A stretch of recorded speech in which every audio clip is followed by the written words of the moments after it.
So hello everyone, today we are sketching this little ink sketch.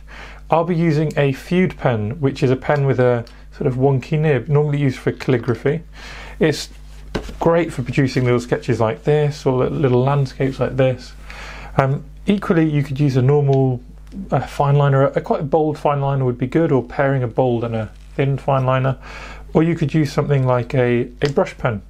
Anyway, love to know your thoughts. A bit different from the normal stuff, but very much using the same principles of shape, line, hatching, tone. So let's see how we get on. Let me know in the comments what you think and whether you think you'll use some of these skills in your own sketching.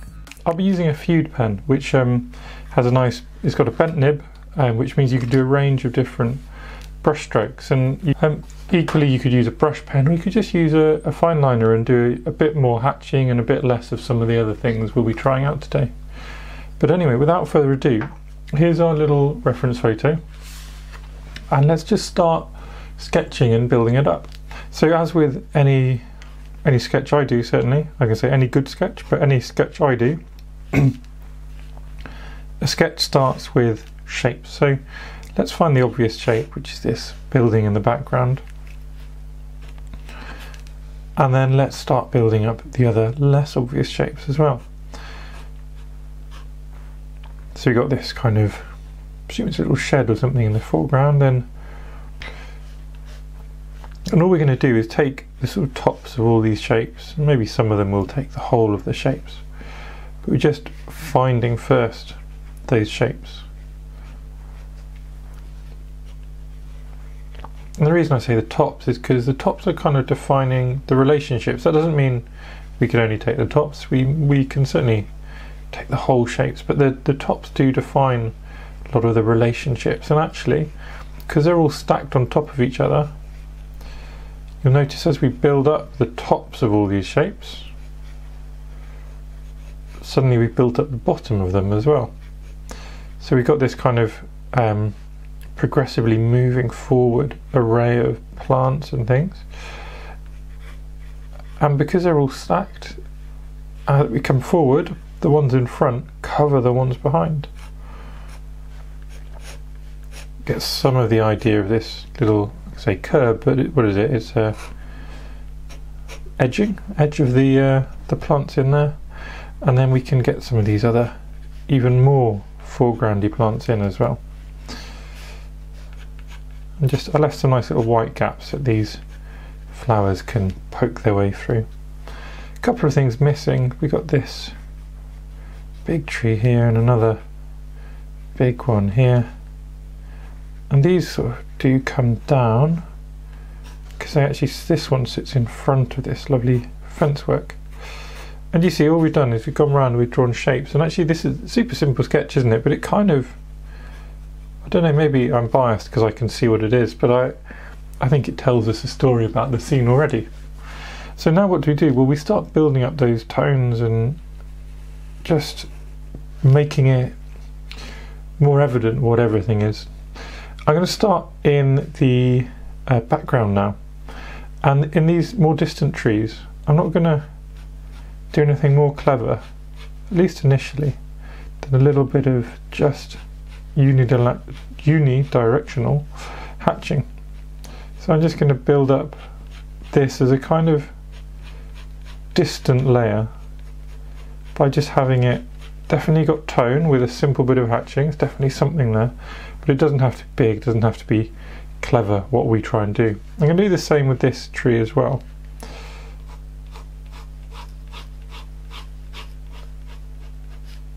And sort of into this underneath area as well. So now we've got a background layer, and then we can come one layer forward. So we've got these two trees, which are going to be my sort of next layer, and you can see they kind of, both of them, especially this one, kind of build of little circles, and we're kind of aiming to build something like this, dark and light in all of these areas. We could start mapping out really loosely just where some of those areas are going to be, and then we can just go for it and just build in these areas of shadow. What we're doing is we're sketching the shadow, and we're negatively sketching that light. So we're creating that light by surrounding it with sort of other shadows and things.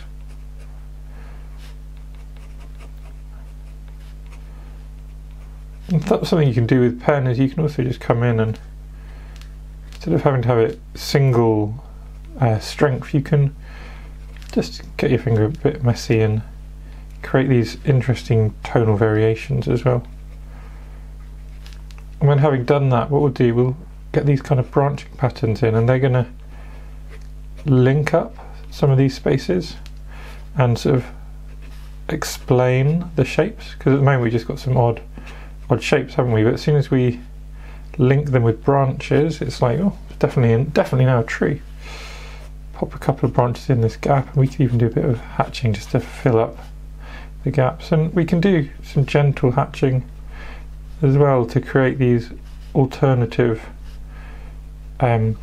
levels of dark. So we've got light, dark, and something in between.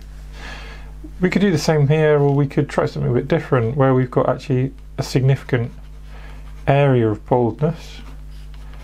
And again, I'm going to suggest just getting a bit messy and using a finger. Just don't go and touch any white walls for a few minutes. And then we can build up, just you see how I'm leaving gaps of white as well, just a few gaps of light. And then we've immediately built up this idea of a much bushier tree. This one's sort of got little bits to it. This one's a very bushy, thick tree. And we can again just get some of those branching patterns coming out. We can get a few elements of shadow in there.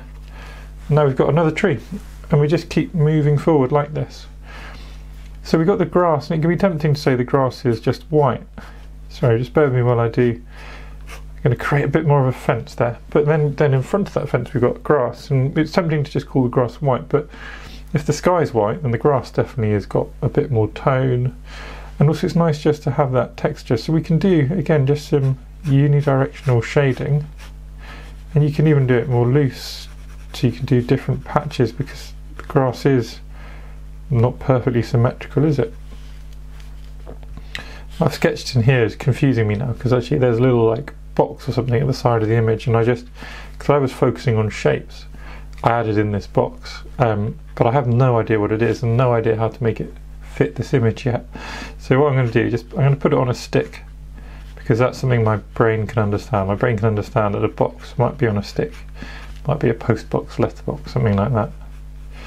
In the background, going back to what we're doing here, I'm going to just get this shade around the tree by increasing again the tone, and then that tree now joins in with the base here.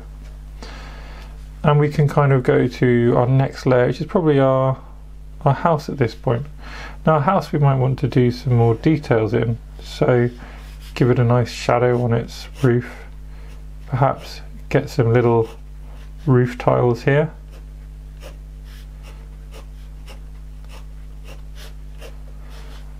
And then let's use some more directional shading. You notice how each time I'm doing directional shading, I'm doing it in a different direction to the one before, because then we're making it clear each time that we are defining a different layer. This is definitely separate from that and that, because it's just obviously visually separate. I'm going to get in the base, and then don't worry, I have not forgotten that we've got some nice very dark doorways. And again, look at how doorway will negatively paint, or negatively sketch, I suppose, these plants. And the same over here.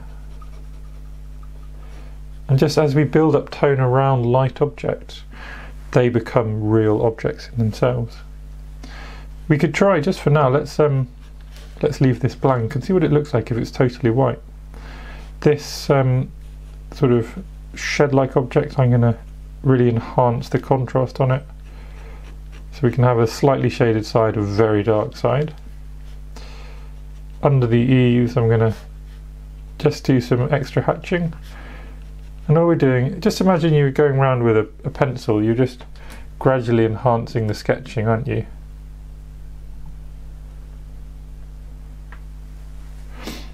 So what's next? Well, we've got all these trees in the foreground. Well, not trees, bushes rather.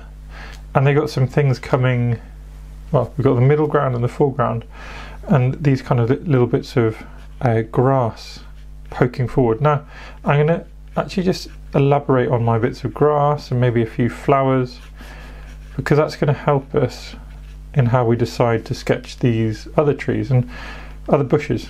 Don't know why I keep calling them trees. And what I'm going to do is again enhance some of this contrast and just again negatively sketch around these little sticky out areas. We can just introduce a few flowers and then we can do a bit of spreading that tone around, and then we can go back to what we were doing before and doing these little patches, little spread, little patches, little spread. But that way we've kept this foreground lovely bright white crisp flowers and things poking their way up,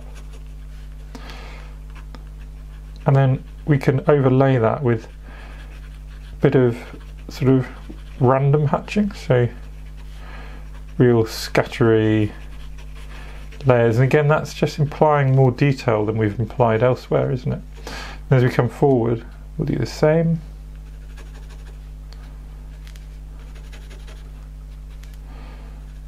And you can be neat or you can be scatty about it.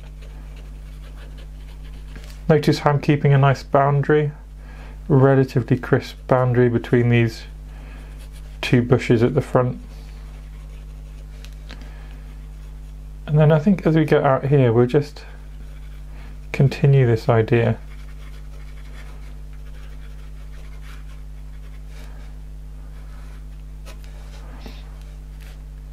Now we've got these lovely trees emerging into these bushes, into these other bushes, and we've got layer after layer after layer building up. Now the obvious thing we've not done yet is these sort of paving slabs, or the ground, this path. What I'm going to suggest is that this is a lovely bit of perspective, so we can get all these horizontal lines of perspective and we can get them, okay, there'll be a vanishing point somewhere over here, and then we can get our other lines of perspective, the ones coming towards us. Remember there'll be a vanishing point somewhere over there, so we're getting these lines to gradually curve round, and that's giving us both tone but also giving us an understanding of how this scene's looking and making it a bit more quirky, because it kind of opens it out, makes it a bit fisheye in 3D. Now if you wanted you could keep going, you could do some clouds in the sky and things like that. In fact, why don't I just do that really quickly? I'll do a little bit of sort of idea of clouds in the sky. So what I would do when I'm doing something like this, we're quite stylistic, aren't we? So it can be nice to have these clouds separated out.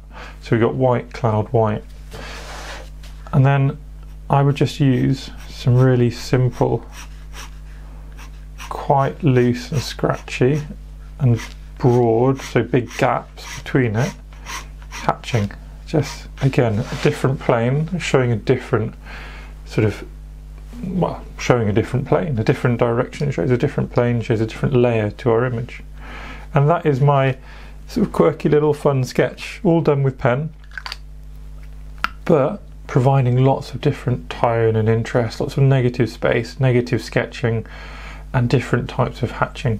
Hope you've enjoyed that. It's just a little doodle really, a little doodle sketch, but a great thing that you can do anywhere with just a pen, and you don't need a silly Fude pen. You could have a brush pen, you could have a normal fountain pen or fine liner and just do a bit more blocking in.